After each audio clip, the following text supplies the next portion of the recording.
pria itu netral katanya gitu sih. Saya belum pernah sih. Belum pernah di-notice juga, jangan lah. Kayak siluet gitu.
Tuhan berikan kami roh ketegasan.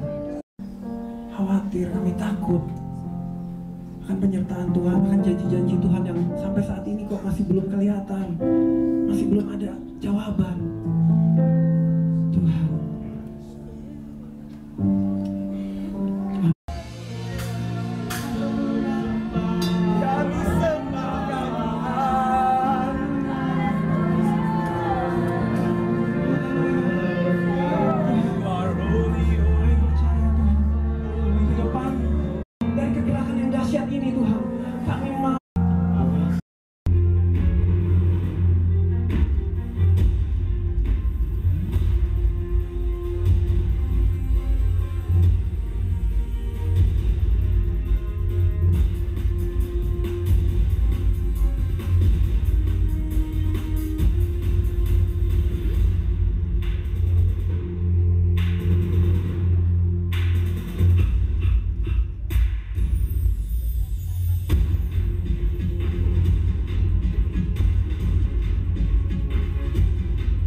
Tuhan, ini adalah sebuah mimpi yang telah Tuhan berikan ke dalam kehidupan saya.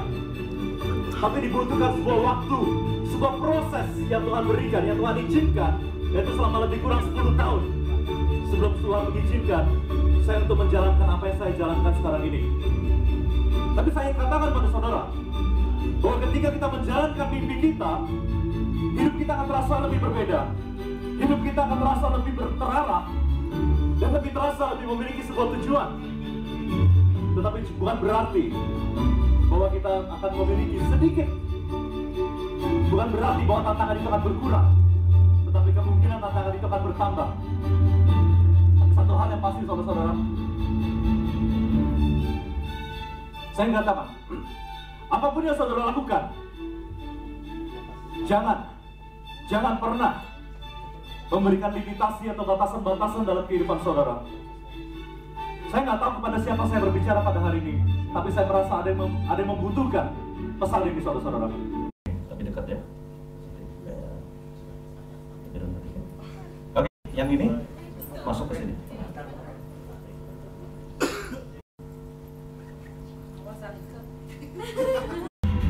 Saudara-saudara, rantai yang mengikat di belakang kita adalah seperti sebuah pemikiran negatif. Sebuah pemikiran negatif akan menghalangi kita untuk dapat bergerak maju, akan menghalangi kita untuk melangkah lebih jauh lagi, untuk menyelaraskan pemikiran kita seperti Kristus. Kita harus berani mengucapkan janji-janji Tuhan yang mengatakan, bersama dengan Tuhan tidak ada yang mustahil. And I can do all things through Christ who strengthen me. If God is for us, who can be against us? Kita akan mulai.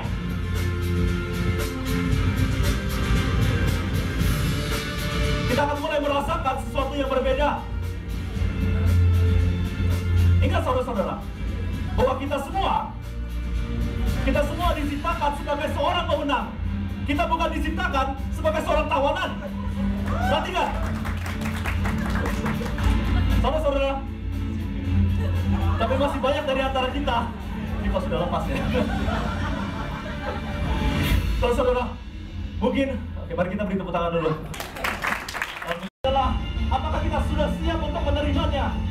Karena ketika kita tidak siap menerimanya, ketika hati kita, karakter kita, kerohanian kita belum siap, maka kemungkinan kita untuk hancur dan kehilangan segalanya sangatlah besar.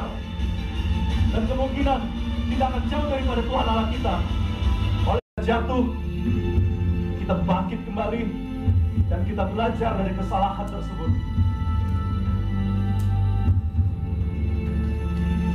Pernahkah kita merasakan bahwa kehidupan kita, mimpi kita, apapun yang kita lakukan, serasa terkoyak, serasa tercabik-cabik? Mungkin dari segi financial, mungkin dari segi pelayanan, ataupun pekerjaan, ataupun studi, relationship, apapun itu saudara-saudara.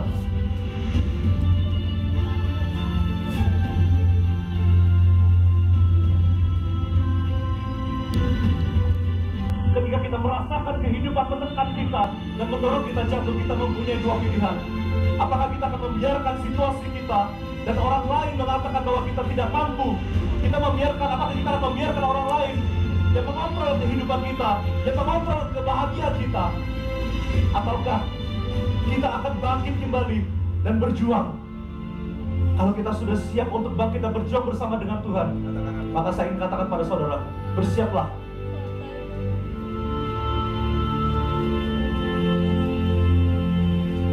Karena nantinya saudara-saudara, kita akan melihat bagaimana hidup kita akan dipulihkan.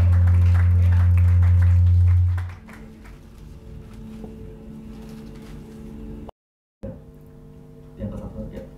Yang grogi saat. Semuanya berbeda? Oke. Nah sekarang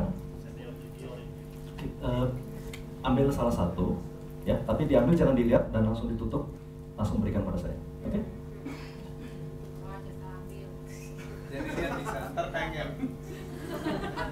Jangan lihat. Ya. Oke.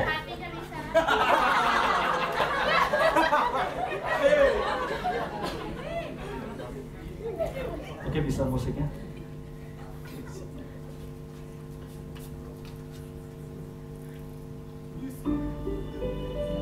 Saudara-saudara,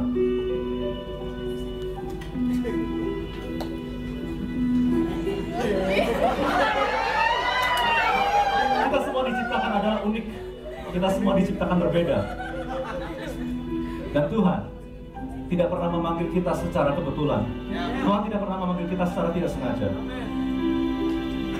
Dan setiap daripada kita, Tuhan sudah menyiapkan sebuah rencana yang indah bagi diri kita sendiri. Tetapi sayangnya, tidak semua orang bisa menyelesaikan, bisa menjalani sepenuhnya rencana Tuhan yang telah Tuhan sediakan.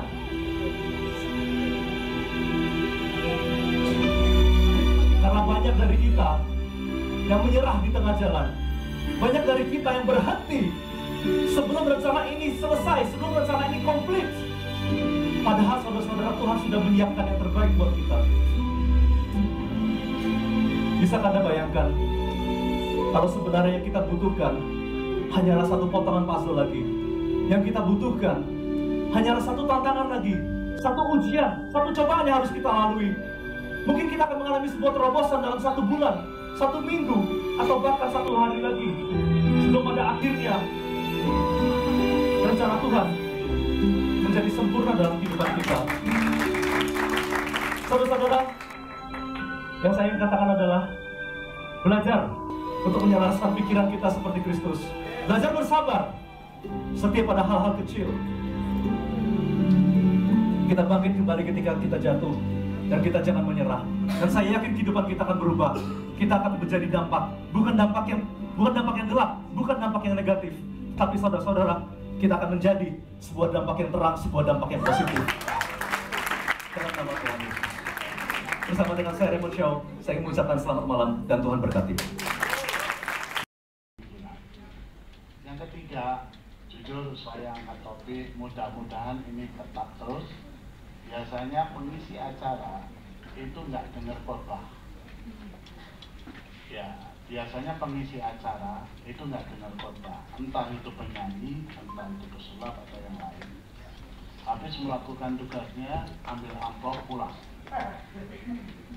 Ya, mudah-mudahan Raymond Shaw juga tetap saya salut. Ya, saya pikir dia akan kabur. Kalau kabur saya kejar.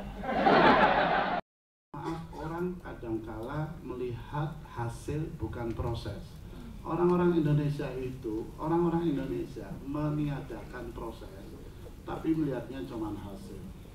Kalau Pak Raymond bisa ya lihat videonya di Melbourne, di mana, oh asik ya. Ya, saudara, kalau ada orang hamba Tuhan, Pak Gilbert gitu ya, wah asik ya. Tapi nggak tahu proses, betapa prosesnya itu berat. Betapa prosesnya itu luar biasa. Cuman orang-orang yang bertahan dalam proses itu orang yang hebat. Bukan saja mengalami mukjizat, tetapi mengadakan mukjizat. Sekali lagi, kuasa Roh Kudus itu membuat peluang yang sangat luas bagi saya dan saudara, bukan saja mengalami mukjizat, tetapi mengadakan mukjizat. Saya melihat ada orang Kristen yang kelemahannya dua. Yang pertama, nggak percaya diri. Yang kedua, kebablasan. Yang pertama, nggak percaya diri. Anda harus percaya diri. Anda itu punya peluang yang sangat luas. Bukan saja pendeta, bukan saja sekolah Alkitab. Siapapun saudara, yang miskin, yang kaya, yang muda, yang tua, siapapun saudara, punya kesempatan yang sangat luas untuk apa? Bukan saja mengalami mukjizat, tapi mengadakan mukjizat.